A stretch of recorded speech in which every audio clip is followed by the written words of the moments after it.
Hi everyone. Well, I'm in yet another bar. There's just so many of these bars I keep going into and getting thrown out of that it's to some extent kind of humorous. You'll notice that there are three bottles in front of me here. And there's a reason for that. And that's because they're all variations on a theme.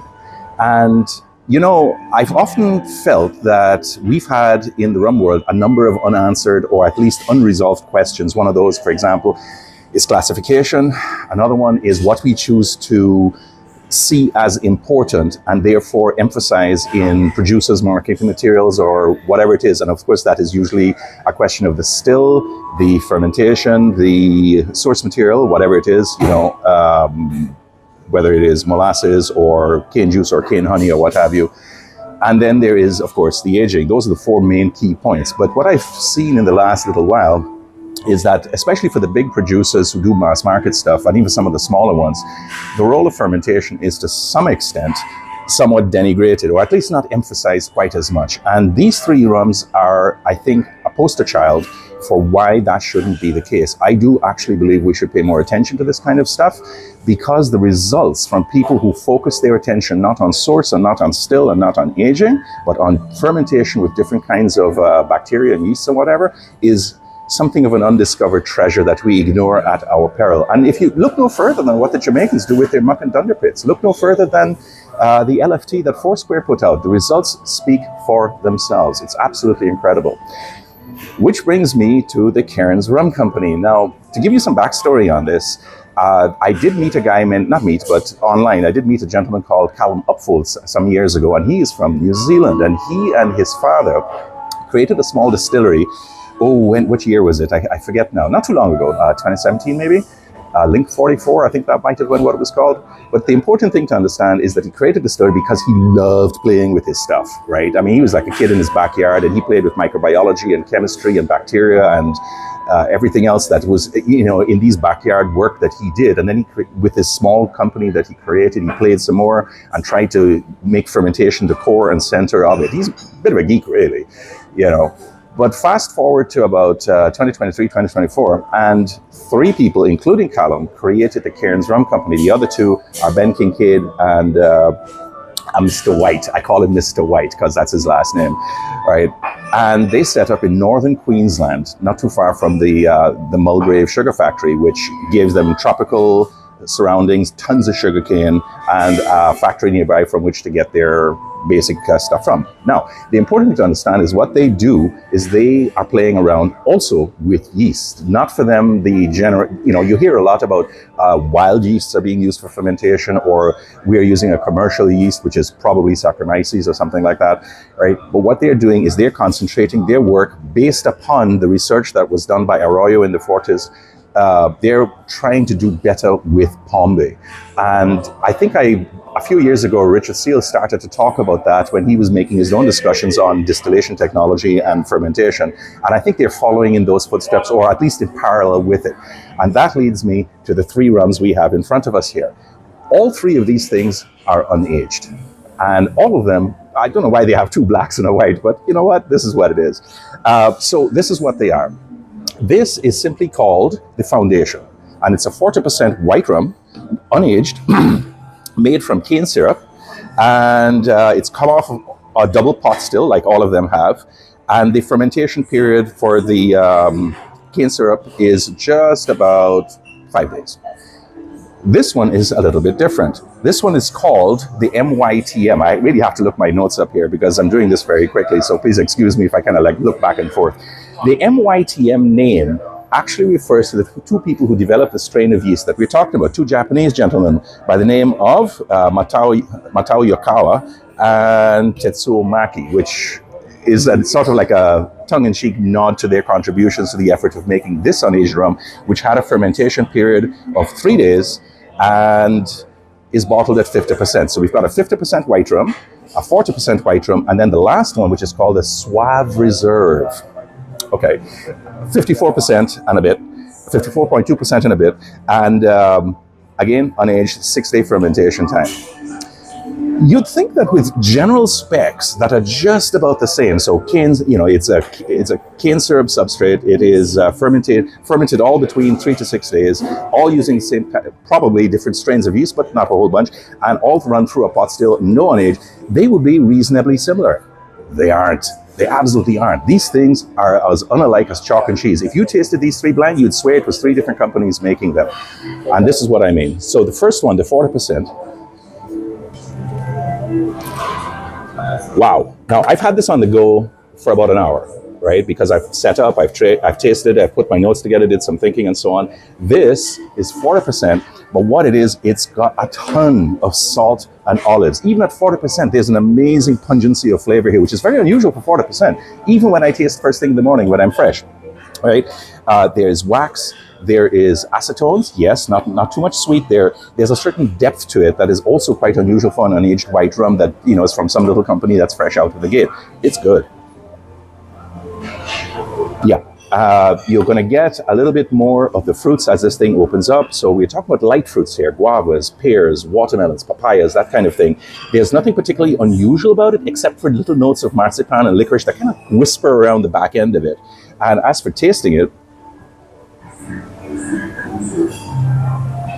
it's gotten even better since the last time, which isn't to say that it's a perfect thing. The nose really is quite phenomenal, and some of it is lost on the taste. Like, the olives have disappeared, the salt is kind of dialed back down a bit, the fruits take on a bit more front, and it's a bit sweeter than I first thought, but many of the same sort of flavors that I noticed on the nose, which is the touch of marzipan, a little bit of sugar, a little bit of the white fruits, like pears and white guavas, and then the melons and the papayas and so on. There isn't actually a lot of acid in here. This is something to be aware of. If you're looking for citrus and that little bite that cuts the mellower notes, it isn't here. That is. And to some extent, that throws the balance off just a bit. I think that as a starter rum, something that you want to mix without worrying too much about the flavor of this thing, it's going to do its job really, really well. And I'll give you the score at the end just to keep you going to the very end. Right. So the MYTM is a different kettle of fish. Now, this had a shorter fermentation period. We're talking about something that is just about, 3 days? But it's also a double retort pot still. It also has been unaged, and it's completely different from this one. Like, there's a bit of cardboard, a little bit of woodiness to this, just a tad. It's like dry wallpaper from a house that's been abandoned for too long. It's got a little bit of sweet. It's basically the sort of thing that you would enjoy sipping by itself, because even at 50%, it's actually amazingly smooth. And that's not a word I like using very often, because it always gives this impression of additives and flavoring and glycerol, whatever. No. This is as clean as my granny's knickers. No question about it. It really is quite nice. What it does, strangely enough, it lacks some of the complexity that I tried in this one, and that we'll talk about in this one. So what we got here is some leather, we got some sugar, we got some grass, dill, spicy notes, a very small touch of cinnamon. And let's see, what else did I have here? It's got some of that unaged white wildness vibe to it, but to some extent, this is actually quite a tame sort of thing, and therefore it isn't quite as exciting, as quite as original. It is good for what it is, don't get me wrong. It's something to nicely sip, and I think that it's going to do really well. The bottle by itself is just beautiful. But I make these remarks to place it in its context, right? Because it's when you try this one that you start to see what can really, really be done here. Because this one is like a candy lover's wet dream. It is sweet, it is bubblegum, it is strawberries, it is like everything you ever wanted from a high ester rum, which without all the bite and the aggravation of something like Plantare's Hogo Monster. It doesn't overwhelm you, it simply kind of caresses your nose and your taste buds and so on, and it gives you something really impressive right out of the gate. This is a sipping rum that is completely bloody unaged. It's unbelievable,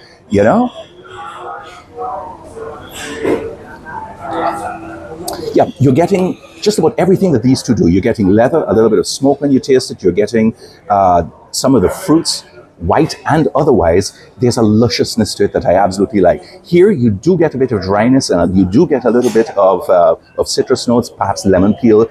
Not something quite sharp, just enough to kind of like sand the edges off a little bit, right? And here, I want to the point has to be made, right? It reminds me a little bit of Below the Salt and their thing that they don't want to age their stuff very much because it takes away from the terroir. But if we want to know something about the terroir of Queensland, which is of course sugarcane country in Australia, out in the east of the country, you're not going to get too far from this. All right. This is really quite an amazing trio, and perhaps it's not a surprise. Maybe they gave me the best they had to take a look at, but I'm trying to be as fair as I can. Right? There are failures. The 40% could be dialed up just a bit. It doesn't need to be. As an entrant starter, this thing rates a solid 84 points, and I would maybe take it a point down because of the way the palate develops. You know, it kind of like loses some of the sparkling notes of the way we had. The nose, but for all that, it's kind of nice. This, strangely enough, even though it seems to be somewhat middle of the road, it's a little bit less than the other two. I think that the flavors don't pop enough. There isn't enough of the citrus backstory that actually would make this something more interesting. It is a completely serviceable rum, but whereas this one surprises by being 40% giving so much, this one surprises by being 50% but not enough.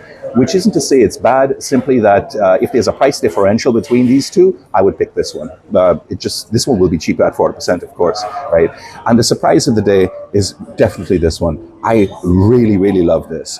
This is by the way, this is like an 83, 84 point rum, and this one probably rates a serious 87. And I don't say that because I'm in a bar, I'm a little bit high, I've had too much coffee, not enough sleep, and I'm just feeling emotions going all over the place. No, it's not like that at all. This stuff shows what an unaged rum can be. It is demonstrably different from an agricole. This is what's important here. It is not an agricole, yet it gives the same vibe. So it isn't interrupting what the French Island boys are doing, or all these agricole style makers in Louisiana or Africa or the UK or wherever. No. This is actually quite interesting in and of itself. They're doing something in Australia that others are doing as well and playing around with, you know, their yeast and their technology, and they're taking chemistry as far as it can go. And it shows that we can do more with what we have if we're willing to go off the reservation a bit. And I think it's perhaps no coincidence. It has to be a small company that does it. The big ones may have their skunk works and so on, but they have their money invested in mass market stuff. Small companies are a little bit more responsive to market changes. They kind of innovate to be original in and of themselves, but man. So I'm going to leave it there, all right? So in order, my favorite, my second favorite, and losing by a nose, you might say, all right? But as a private message to Callum Upfold, who I've never met, but who I've corresponded with many times, Callum, mate, you've done a fucking great job here, and congratulations. See you guys next time with the next one. Take care, everybody. Bye-bye.